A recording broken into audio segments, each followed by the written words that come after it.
संत सुरक्षा करते हैं अपनी संस्कृति की और सैनिक सुरक्षा करते हैं अपनी सीमाओं की, और सीमाओं की सुरक्षा होगी ना तभी तक संस्कृति की सुरक्षा हो सकेगी। सैनिक भारत को आने वाले समय में विश्व गुरु, विकसित राष्ट्र, आत्मनिर्भर भारत से कोई नहीं रोक सकता है। मुझको ऐसा लगता है कि देश के 140 करोड़ लोग जब खड़े हो जाएंगे तो पक्का मानिए राष्ट्र को विश्वगुरु बनाना नहीं पड़ेगा, बन गए उसी दिन। सैनिक जब रिटायर होता है तो उसका जो राष्ट्र के प्रति राष्ट्र निर्माण, राष्ट्र सुरक्षा, राष्ट्रभक्ति वो कभी खत्म।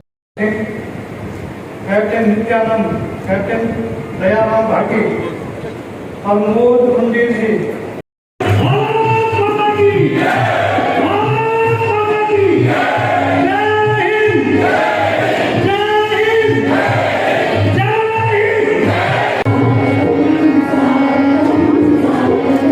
मैं जब रिटायर हुआ था तो सबसे पहले मैंने इसी परिवार को ज्वाइन किया था। तो ये मेरा प्राथमिक परिवार है। जितने भी पूरे भारत के सैनिक हैं, भूतपूर्व सैनिक हैं, वेटरन्स हैं, स्पेशली उत्तराखंड के हैं, सब मेरे एक्सटेंडेड फैमिली का हिस्सा हैं। आज राष्ट्रीय सैनिक संस्था ने कुछ एक संकल्प लिए हैं।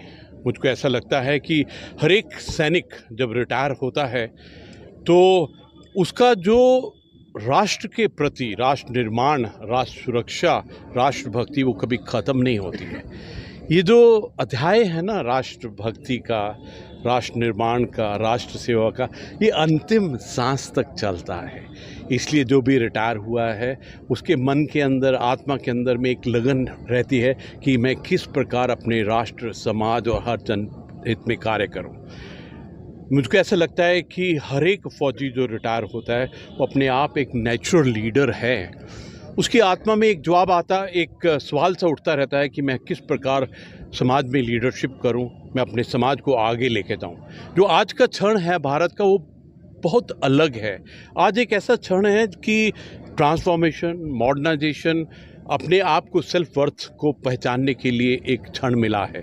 मुझको ऐसा लगता है जो आज मैंने महसूस किया है, एहसास किया है, हर एक वेटरन को जो राष्ट्रीय सैनिक संस्था के साथ में सैनिक हैं, संत हैं, सेवक हैं, स्कॉलर हैं, उन सब में मैंने आज एक अलग ही एक एहसास किया है कि उनके एहसास के बलबूते के ऊपर मैं कह सकता हूँ कि भारत को आने वाले समय में विश्व गुरु, विकसित राष्ट्र, आत्मनिर्भर भारत से कोई नहीं रोक सकता है। मुझको ऐसा लगता है कि हर एक भारतीय में वो आग है, वो आत्मिक आग है कि हमको किस प्रकार से अपनी सभ्यता, संस्कृति और इतिहास से जुड़ना है। उनके अंदर में एक और चाहत है कि ये जो अभी ट्रांसफॉर्मेशन का समय है, जहाँ पर technology, artificial intelligence, manufacturing, supply chain है, इन सब को मिलाकर किस प्रकार भारत को विकास, समृद्धि और खुशहाली की तरफ ले जाना है।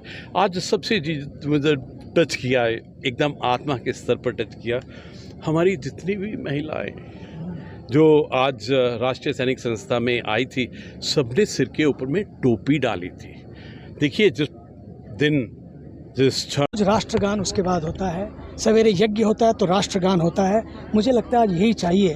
भारत के ऊर्जावान प्रधानमंत्री जी जब कहते हैं ना, इस देश के 140 करोड़ लोग जब खड़े हो जाएंगे तो पक्का मानिए राष्ट्र को विश्वगुरु बनाना नहीं पड़ेगा, बन गए उसी दिन जिस दिन हमारे देश के अंदर, हमारे मन के अंदर राष्ट्र भाव जाग जाता है। देश हमें देता है सब कुछ, अब टाइम आया है हम भी कुछ देना सीखें।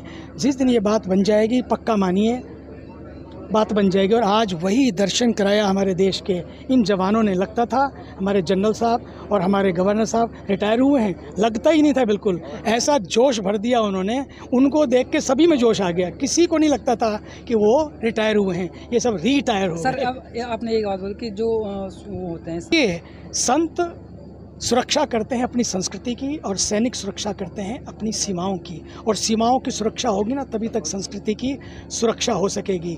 सैनिक हैं तो हम हैं, सैनिक है तो हमारा देश है, सैनिक है तो भारत है, सैनिक है तो हमारा अस्तित्व है। इसलिए सैनिकों का सम्मान, देश का स्वाभिमान।